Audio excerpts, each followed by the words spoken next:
Hello students, आज का हमारा टॉपिक है बॉन्ड्स वर्सेस डिवेंचर्स।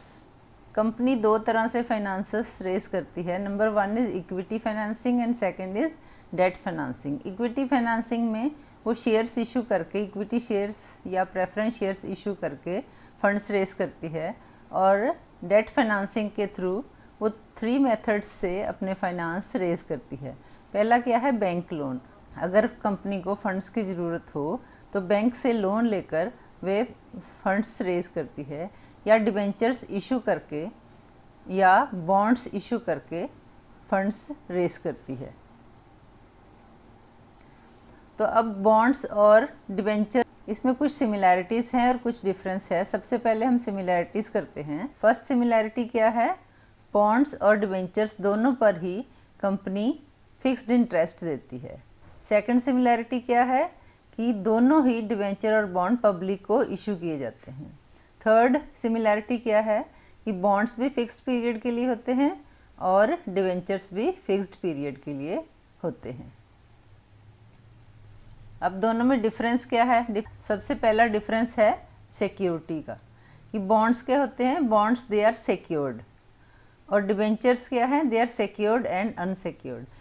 सिक्योर्ड और अनसिक्योर्ड का डिफरेंस समझने के लिए सबसे बढ़िया एग्जांपल है कि अगर आपने होम लोन लिया है तो बैंक आपका जो घर है उसको एज ए सिक्योरिटी रख लेता है। अगर आप बैंक का लोन वापस नहीं करेंगे तो वो आपका घर बेचकर अपना लोन रिकवर कर लेगा।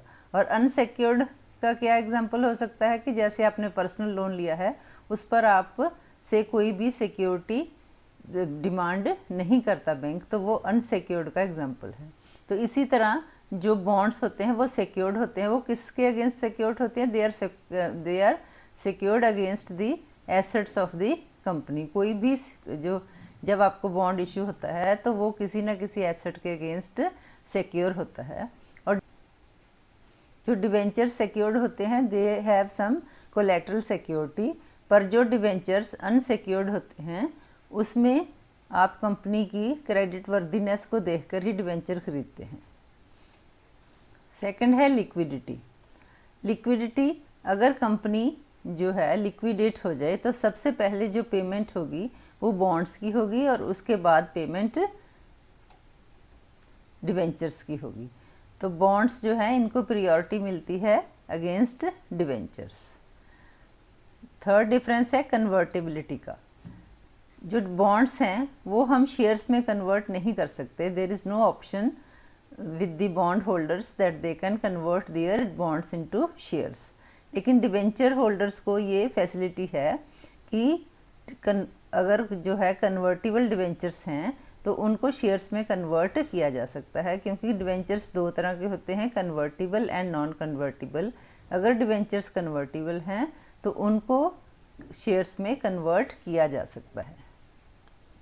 नेक्स्ट, अगर हम इंटरेस्ट की बात करें तो बॉन्ड्स पर जनरली लो इंटरेस्ट मिलता है इन कंपैरिजन टू डिवेंचर्स। लेकिन इसका जो इंटरेस्ट होता है लो क्यों होता है? क्योंकि ये सिक्योर्ड डिवेंचर्स होते हैं, they are secured against some collateral. तो इसलिए जो है इनका लो ऑफ रेट, तो इसका रेट ऑफ इंटरेस्ट लो होता है, पर वो ग्रांटेड होता है। And interest is paid on accrual basis. वो मंथली बेसिस पर, सेमी एनुअली या एनुअली इंटरेस्ट इसका पे होता है। वो लोग जो रेगुलर इनकम चाहते हैं वो बॉन्ड्स खरीदने में ज़्यादा इंटरेस्टेड होते हैं, क्योंकि ये सिक्योर्ड भी होते हैं, because it is issued by the government, corporations और फाइनेंशियल इंस्टीट्यूशंस। और इसमें इनकम जो है रेगुलर बेसिस पर आ जाती है, चाहे मंथली अगर रिक्वायरमेंट हो, सेमी एनुअली या एनुअली हो। लेकिन जो डिबेंचर्स हैं इसका जो इंटरेस्ट है वो पीरियोडिकली पे होता है, and that also depends upon the performance of the company. तो इसलिए जो है इन दोनों में अगर कंपैरिजन किया जाए तो बॉन्ड्स जो हैं वो ज़्यादा सिक्योर्ड होते हैं। तो इशूइंग एजेंसी क्या है? जो बॉन्ड्स हैं वो गवर्नमेंट, कॉरपोरेशंस या फाइनेंशियल इंस्टीट्यूशंस इशू करती है, लेकिन जो बॉन्ड्स हैं वो कंपनीज इशू करती हैं, चाहे वो प्राइवेट कंपनी हो चाहे पब्लिक कंपनी हो। तो स्टूडेंट्स, आज के लिए बस इतना ही। उम्मीद करती हूँ कि आपको डिवेंचर और बॉन्ड में क्या डिफरेंस है ये अच्छी तरह समझ आ गया होगा। अगर आपको मेरी वीडियो पसंद आई हो तो आप लाइक, शेयर और सब्सक्राइब कर सकते हैं। Thank you.